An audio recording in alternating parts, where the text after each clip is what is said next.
കഴിഞ്ഞ 5 വർഷത്തിനിടെ ജില്ലയിൽ ആനക്കലിയിൽ പൊലിഞ്ഞത് 16 ജീവനുകൾ. ഇതിൽ 8 പേരും കൊല്ലപ്പെട്ടത് വനം വകുപ്പ് ദേവികുളം റേഞ്ചിന്റെ പരിധിയിൽ. കാട്ടാനക്കലിക്ക് ഇരയായവരെല്ലാം തോട്ടം തൊഴിലാളികളും സാധാരണക്കാരുമായിരുന്നു.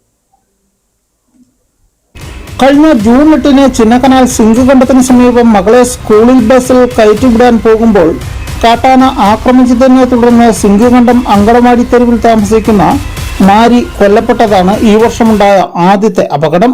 മാരിയുടെ മരണശേഷം കാട്ടാന ശല്യം പരിഹരിക്കുവാൻ അടിയന്തര നടപടി ഉണ്ടാകുമെന്ന് വനം മന്ത്രി ഉൾപ്പെടെയുള്ളവർ വാഗ്ദാനം ചെയ്തെങ്കിലും ഒന്നുമുണ്ടായില്ല.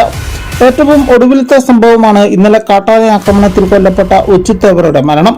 മനുഷ്യജീവനും കൃഷികൾക്കും ഭീഷണിയായ 17 കാട്ടാനകളുള്ള ചിന്നക്കനാൽ ശാന്തൻപാറ മേഖലയിൽ ജീവൻ മുറുകെ പിടിച്ചാണ് ജനങ്ങൾ ഓരോ ദിവസവും തള്ളി നീക്കുന്നത്.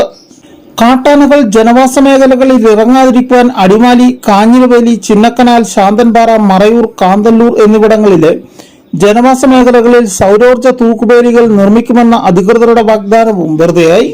മാരിയുടെ മരണശേഷം ചിന്നക്കനാലിലെ ആക്രമണകാരികളായ കാട്ടാനകളെ പിടിച്ചുമാറ്റുമെന്ന് MLA-മാർ ഉൾപ്പെടെയുള്ളവർ ആവശ്യപ്പെട്ടെങ്കിലും വനം വകുപ്പ് പ്രതികരിച്ചില്ല. വന്യജീവി ശല്യം പരിഹരിക്കുവാൻ നിയമനിർമ്മാണം നടത്തണമെന്ന ആവശ്യത്തിനും പതിറ്റാണ്ടുകളുടെ പഴക്കമുണ്ട്. News bureau, Udumbanchola.